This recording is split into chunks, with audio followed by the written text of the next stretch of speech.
name is George Cunningham, and this presentation is an analysis of the consumer behavior theory behind Heinz's Pass the Heinz campaign. Heinz did not invent tomato ketchup, but rather he perfected the recipe of an already popular condiment. In the mid-19th century, there were many variants of ketchup. These sauces were runny, bitter, and had a short shelf life. Heinz introduced his ketchup in 1876. The big difference was Heinz's recipe used ripe tomatoes in his sauce. All others used unripe tomatoes in theirs.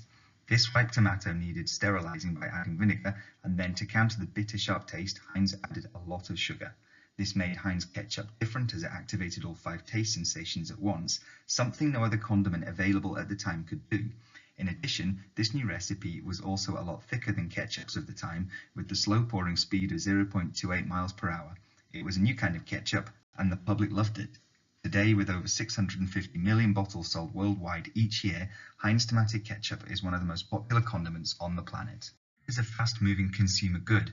While classed as a food, its role is to add flavor, meaning ketchup is a want, not need. It is a low-involvement product. Consumers do not spend hours researching prior to their ketchup purchase.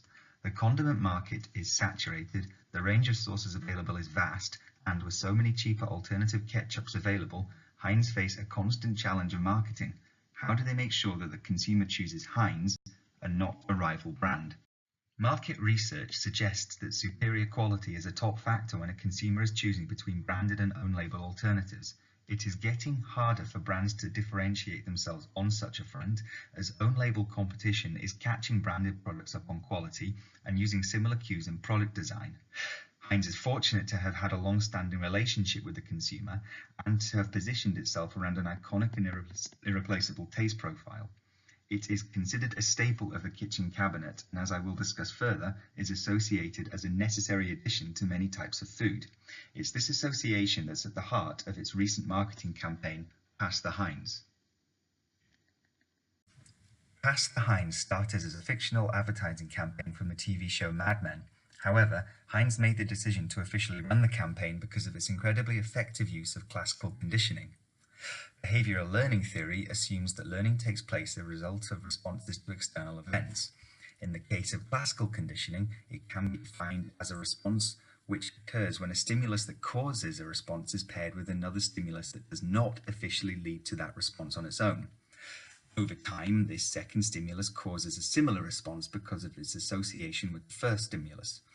When it is defined in schematic terms as a conditioned stimulus eliciting a conditioned response, providing the stimulus has repeatedly been presented with the unconditioned stimulus, this inherently elicits the unconditioned response.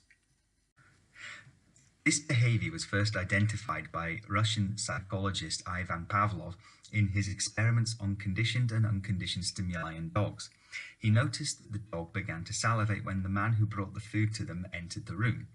This learning association between two events, that being the dog salivating when it sees or hears the man bring its food, was reduced down to visual and auditory stimuli paired with spraying meat powder into the dog's mouth. When the bell rang, the dog salivated. For Heinz and their marketing, they have used this reductive approach to classical conditioning with great effect. They conducted extensive marketing research into people's homes, and they found that from a very young age, ketchup is offered to children by their parents, and often the children have the freedom of their own portion control. Children watch their parents pair ketchup with chips and burgers, and they do the same. They found that children consumed 55% of all the ketchup sold, which led them to introduce the squeezy bottle, as it made pouring easier for young consumers. What this shows is how, from a young age, ketchup becomes associated as an essential ingredient for many foods. Young children are neophobic and shy away from unfamiliar tastes. Ketchup brings familiarity. The conditioned stimulus is the dinner that parents cook. The conditioned response is to add ketchup. The unconditioned response is for that ketchup to be Heinz.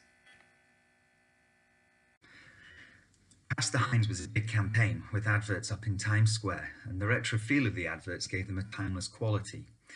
The 3 foods pictured are enticing, but the viewer will see something is missing: Heinz ketchup. As the adverts don't show the ketchup or the logo, it agrees with the viewer. Heinz ketchup is missing. Studies have shown that classical conditioning in advertising is a lot more deep-rooted than generally thought. Till and Grossman conducted experiments on the long-term classical conditioning towards brands, and they found it a much more enduring means of brands conveying their message. And other studies, such as that of Gorn in '82, have shown how Music can act as a stimuli to condition consumer choice behaviour. But there is a big risk with these adverts. The viewer may be thinking ketchup, but perhaps not Heinz.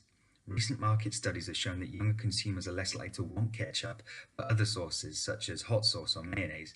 The unconditioned response may be just, these fries need a sauce.